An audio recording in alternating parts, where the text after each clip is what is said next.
Os jogos e brincadeiras constituem formas de estar e de socializar e, embora possuam características universais, identificam uma cultura, na medida em que, entre os seres humanos, é a cultura que determina a forma de jogar.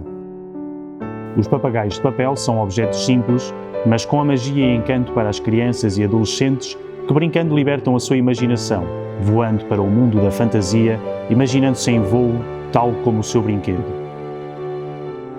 O lançamento do papagaio de papel, na Madeira mais conhecido por joeira, é um dos jogos tradicionais mais populares.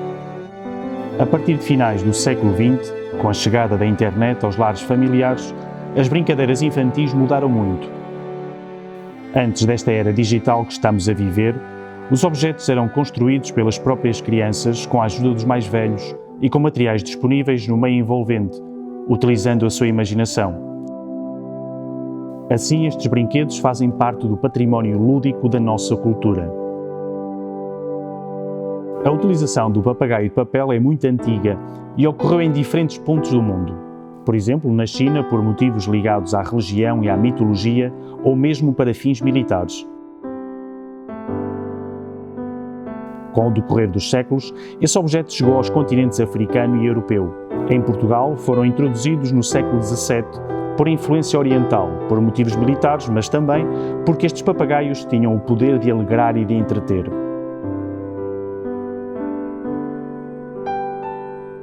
No Reino Unido, foi usado no campo da ciência para determinar as variações de temperatura em função da altitude. Nos Estados Unidos da América, o uso de um papagaio de papel numa experiência acabou por levar Benjamin Franklin à descoberta do para-raios. A partir da década de 70 do século XX, o lançamento do papagaio de papel tornou-se num desporto com competições. Atualmente existem inúmeros festivais, torneios e concursos de papagaios de papel, sendo um dos mais famosos o Festival da Tailândia, na qual participam equipas de profissionais da modalidade de vários países do mundo, como França, Itália, Alemanha, entre outros.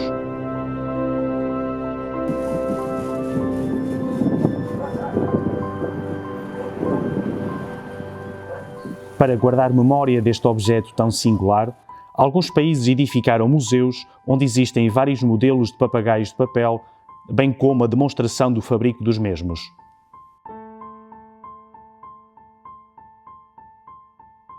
As joeiras, na altura, fui quando eu comecei, tive uns 7, 8 anos.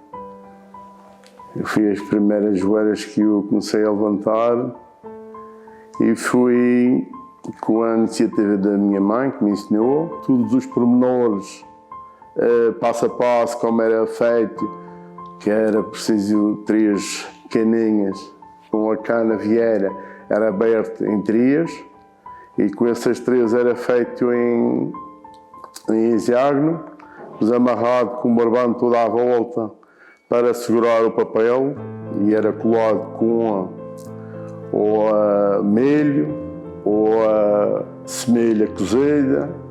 Também fazia colar o papel, porque era difícil de adquirir também as colas. Também usava-se cola, chamava-se uma resina, que era a resina das árvores de fruto, como a laranjeira ou o pessegueiro. Deitava uma resina, a gente derretia e fazia a cola para as joeiras. Existem vários modelos de papagaios de papel espalhados pelo mundo e mudam de nome e forma consoante o país em que se encontram. Por exemplo, já vimos que na Madeira se chama joeira, mas no Brasil chama-se pipa. Estes são 2 papagaios de papel e têm o mesmo objetivo. Todavia, possuem algumas diferenças na sua confecção e no seu desenho.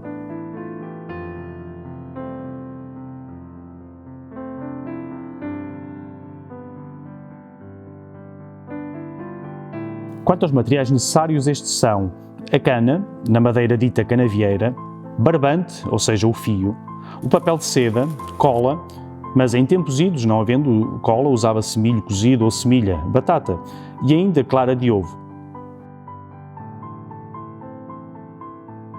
Também é necessário tesoura ou outro material cortante, como navalha ou faca, e por fim restos ou retalhos de tecido para fazer o rabo da joeira, usado para dar estabilidade quando esta estava no ar. Tendo o material necessário, a criança precisava decidir o desenho que queria para a sua joelha e o tamanho. E as canas vão ter de ficar assim e depois um barbante à volta para pôr o papel de fora para fazer a joelha voar.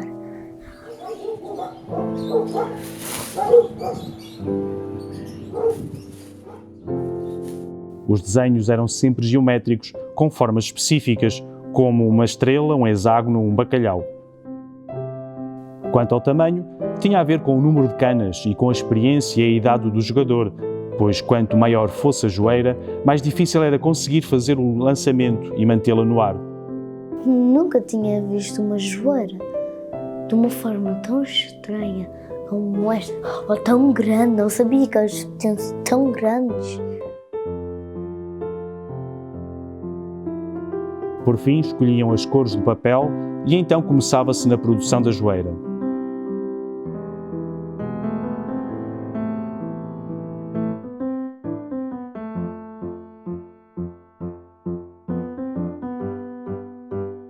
Eu não sabia que usava-se milho para cola.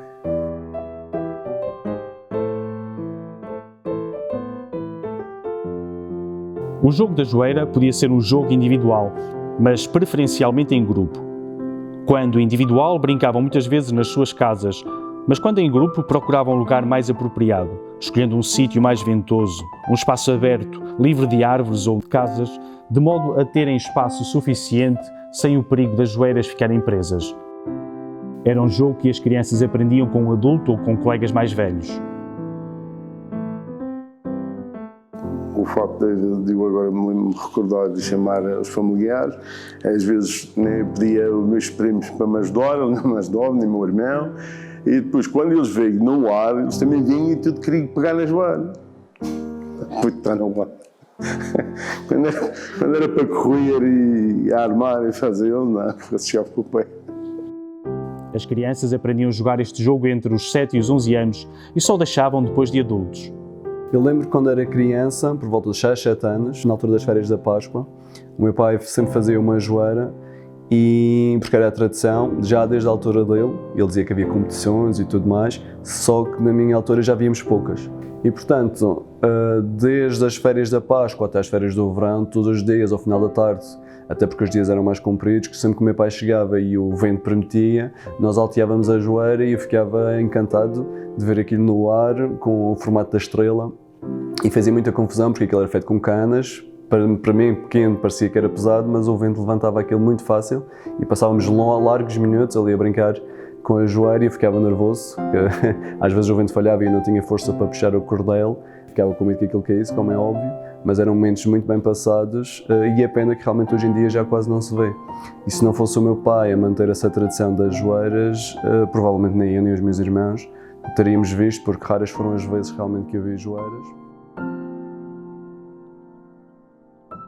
Este ano tive a felicidade de estar na Madeira na altura da Páscoa e fiquei muito contente com a oportunidade de ver o meu pai construir esta obra de arte que me trouxe bonitas memórias de infância. E maior ainda foi a nostalgia de vê-la depois no ar, a brilhar no céu, digamos assim, e a adrenalina e a responsabilidade que se sente ao controlar este brinquedo para que ele não caia e não estrague, fez-me pensar que realmente, ao contrário do que se pensa e do que se diz por aí, não há idade para altear a joelha. A parte do jogo mais emocionante era o lançamento, na medida em que os adolescentes queriam revelar as suas capacidades de erguer a joelha o mais alto possível. Todavia, teriam que enfrentar os elementos adversos como a falta de vento e daí gritarem muitas vezes: São João da Ribeira manda vento para altear a nossa joelha.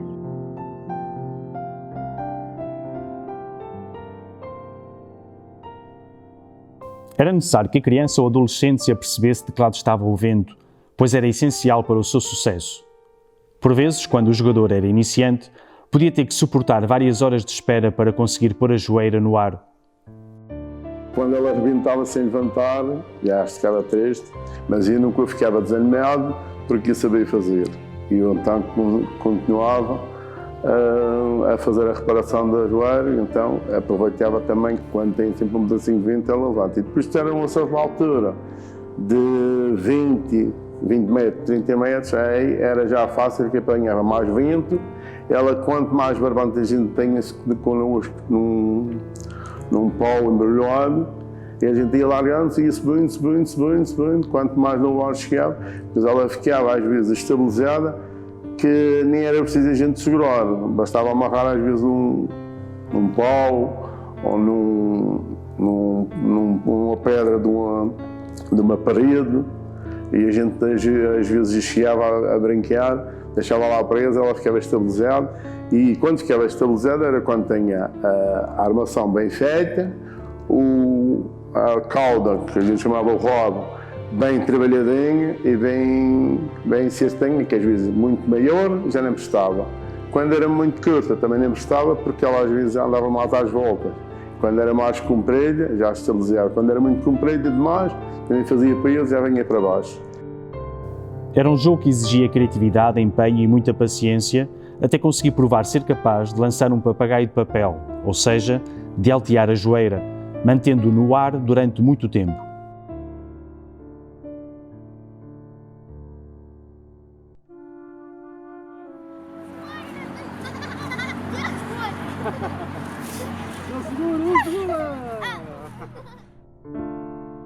Quando os miúdos se juntavam para este jogo, era nessa ocasião que definiam o vencedor, ou seja, o que mais talento tinha para manter a sua joeira no ar. Mas não ficava por aí. Além de a manter no ar, fazia parte do jogo conseguir fazer outras habilidades, como rodopiar a joeira sem a deixar cair. Havia outras regras, que não eram bem regras, mas era quase como uma disputa. Saber quem é que conseguia fazer a joeira rodopiar, mas que para isso havia uma técnica que nem toda a gente sabia. Uma, por exemplo, era fazer o rabo da joeira mais curto, e quando a joeira subia e apanhava muito mais vento, o que acontecia é que a joeira andava às voltas, por vezes até chegava a cair, quando a pessoa que estava a altear a joeira não tinha conhecimento para saber guiá-la ao fim e ao cabo, mantê-la no ar. E essa era uma das coisas que nós fazíamos com muita piada, muita graça. Que havia gente que não sabia, tentava o mesmo e depois a joeira caía e era um choro desgraçado. Por outro lado, a quando do lançamento, era frequente, principalmente quando o vento era insuficiente, recorrer à ajuda de crianças mais novas que assistiam ao jogo para segurar a joeira, enquanto o mais experimentado esperava pelo vento. E logo que este era sentido, dava a ordem larga, puxando pelo barbante, ou seja, pelo fio, fazendo com que aquilo começasse a subir. Hoje em dia, por exemplo, continuo a gostar de fazer, porque fiz joeiras na altura para os meus filhos, quando eram miúdos, quando eram crianças, ao fim e ao cabo, e ainda hoje tenho esse bichinho pelas joeiras, e faz-me lembrar sempre, na época da Páscoa, em que nós, na altura, víamos imensas joeiras no ar, e espanta-me, hoje, passar pela Páscoa e não ver uma única joeira. Parece-me que já não existem crianças que usufruem do espaço livre.